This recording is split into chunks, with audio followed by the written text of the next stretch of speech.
Hello students, welcome to the next module. Today we are going to begin with a new chapter, that is chapter 13, probability.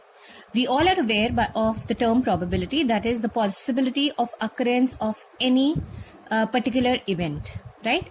So we have some important terminologies which we've already been studying from class 9th, that what is a sample space, what is an event, right? So we'll proceed with the conditional probability in class 12th. Because we are already aware of probability, that it is the number of favorable outcomes upon the total number of outcomes of any particular event which is chosen out of a sample space, right? And sample space is all the possible outcomes that can be possible for a given experiment, a given random experiment, right?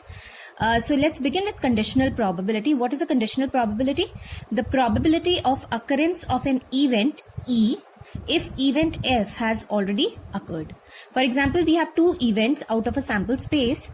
That is the probability of getting a sum. Suppose you have you roll two dice, right? What is the probability of getting a sum of 6 on both the dice, right?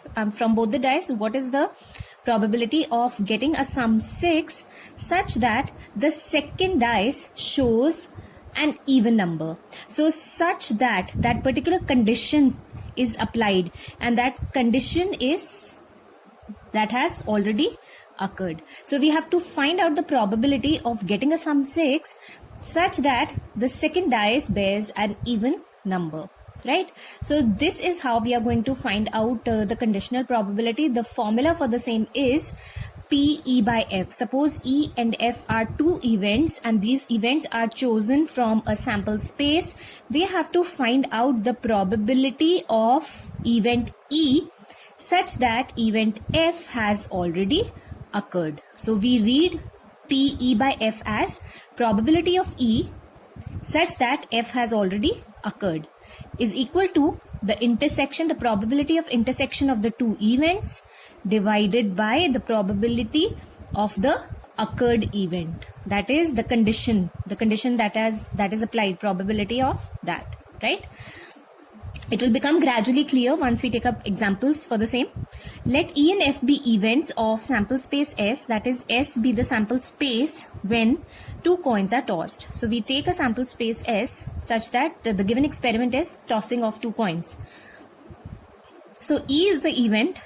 Let us define event E as getting a head, as getting the event of getting head, and F is the event of getting a tail, right? Getting tail, right? So E is the event of getting a head on one coin, right? And this is also getting a tail on one coin, right? So we have the defined sample space as HH, HT, TH and TT, right? So we have event E of getting a head on one coin. So getting a head on one coin is head, tail, tail, head, right? And F is getting the tail on one of the coins, that is HT and TH. So these are the possible outcomes, the probable outcomes. Now, if I have to find out the probability of two such events, if I have to find out the probability of event E such that F has already occurred, it will be P E intersection F upon PF, right? So probability of getting a tail or getting a head on one coin such that you get a tail on the other coin, right? So what is its probability? Now intersection, what are the common, how many outcomes are common? There are two outcomes that are common. So the probability is 2 by 4 and probability of F here is 2 outcomes out of 4. So its probability comes out to be 1. Right? Now in case I have to find out the probability of F by F, or I have to find out the probability of F by F, that is probability of F such that F has already occurred. So obviously by formula it's going to be P F intersection F upon PF. So this is also equal to 1. And if I have to find out the probability of getting all the 4 outcomes or getting all the outcomes from the sample space such that we get a tail on one coin. So it can be again defined as P S intersection F upon PF, right?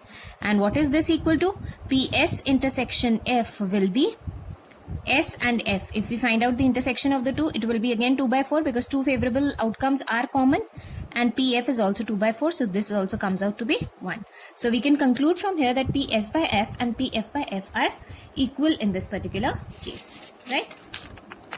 So we move on to the conclusion, that is, if E and F are two events of a sample space, and let's say A is also an event which has already occurred, right?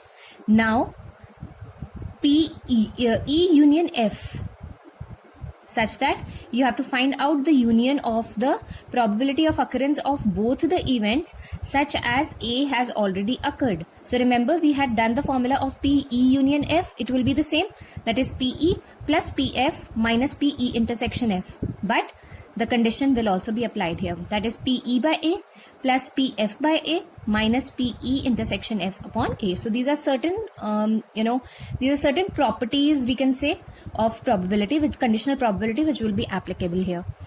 What is the probability of non-occurrence of F, non-occurrence of E? This is E dash, non-occurrence of E such that F has already occurred. It is simply equal to 1 minus P occurrence of E if F has already occurred. So same way as we used to find it out, that is PE dash was equal to 1 minus PE. But now if I put a condition here, so here also the condition gets applied, right?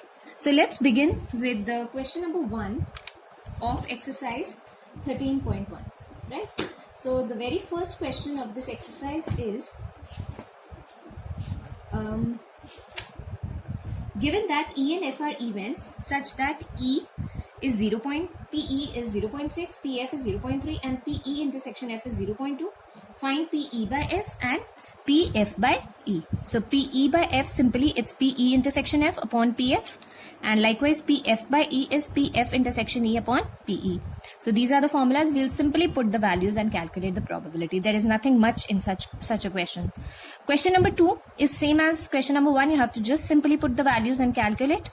Now we have to find out in question number 3, if PA is 0.8, PA is 0.8, PB is 0.5 and PB by A, that is conditional probability, probability of occurrence of B if A has already occurred, is 0.4. We have to find out PA intersection B. So how we are going to find out PA intersection B? Remember, if P by A is given to us, this means, what is the formula for this? PA intersection B upon PB. Sorry, PA. Right? The condition will come here, probability of the condition. So I can write down that PA intersection B is PB by A into PA, right? So what is PB?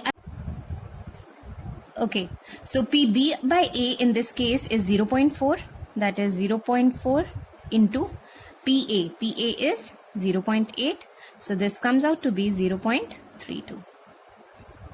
This is how we are going to find out PA intersection B. Second part of this question is, we have to find out PA by B. PA by B again is PA intersection B upon PB. PA intersection B we found out as 0.32 previously upon PB, and PB is 0.5. This is 0.5, right? So this can be written as 32 upon 5. This is 10. This is 100. So we have this can be written as 2 ones are 2 6s are, and this is 25. So 16 upon 25 is the probability for the same. Okay. Now PA union B. PA union B, remember, is equal to PA plus PB minus PA intersection B. What is PA? PA is given to you as 0.8, PB is 0.5 and A intersection is 0.32. So this is 0.32 sorry, this is 1.3 minus 0.32, right? And this comes out to be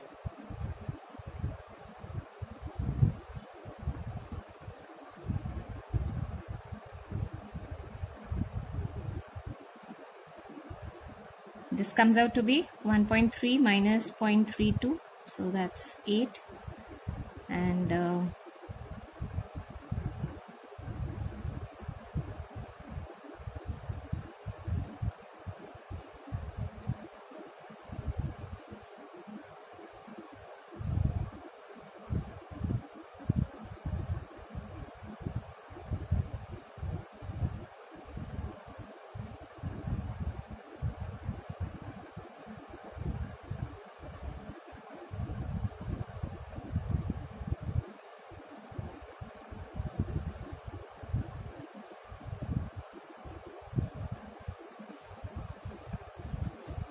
0.98, right? This comes out to be 0.98. In question number 4, we have to find out PA union B if 2PA is equal to PB is equal to 5 by 13, right? So PA by B is 2 by 5 in this case. PA will be how much? Twice PA is 5 by 13, so PA is 5 upon 26, right? And PB is 5 upon 13. PA by B is 2 by 5. And what is the formula for PA by B? PA intersection B upon PB. Okay, so we have 2 by 5 is equal to PA intersection B upon PB is 5 by 13, or I can write 13 upon 5. This 5 and 5 gets cancelled. PA intersection B is 2 by 13. So what is PA union B? PA union B is PA plus PB minus PA intersection B. So this is PA, that's 5 by 26 plus 5 by 13 minus 2 by 13. So this is 5 by 26 plus 3 by 13, or I can simply write it as 5 plus 6. So that's 11 upon 26 is the answer, right? This is how we are going to do these questions, simply by putting it into the formulas, right? Now question number 5 is again for practice. In question number 6 till question number 9, we have to find out PE by F. We are given an experiment. Coin is tossed 3 times. The first part I'll do it for you. The rest of the parts you can do second and third. Head on third toss and heads on the first 2 tosses. So E is the event that you get a head on third toss. So which are those events, which are those favorable outcomes? Head on third toss, we will just point out that head on third toss. So this is where we are getting a head on third toss. So I'm writing it as H, H, H, H, T, H, T, H, H, and T, T, H, right? So there are 4 outcomes. So what is the probability here? What is PE equal to? H, H, H, H, T, H, T, H, H, and T, T, H. So PE is equal to 4 favorable outcomes out of total, that's 8, so 1 upon 2, right? Now heads on the first 2 tosses. Heads on the first 2 tosses. So first 2 tosses give a head, so it can be H, H, H, first 2 tosses.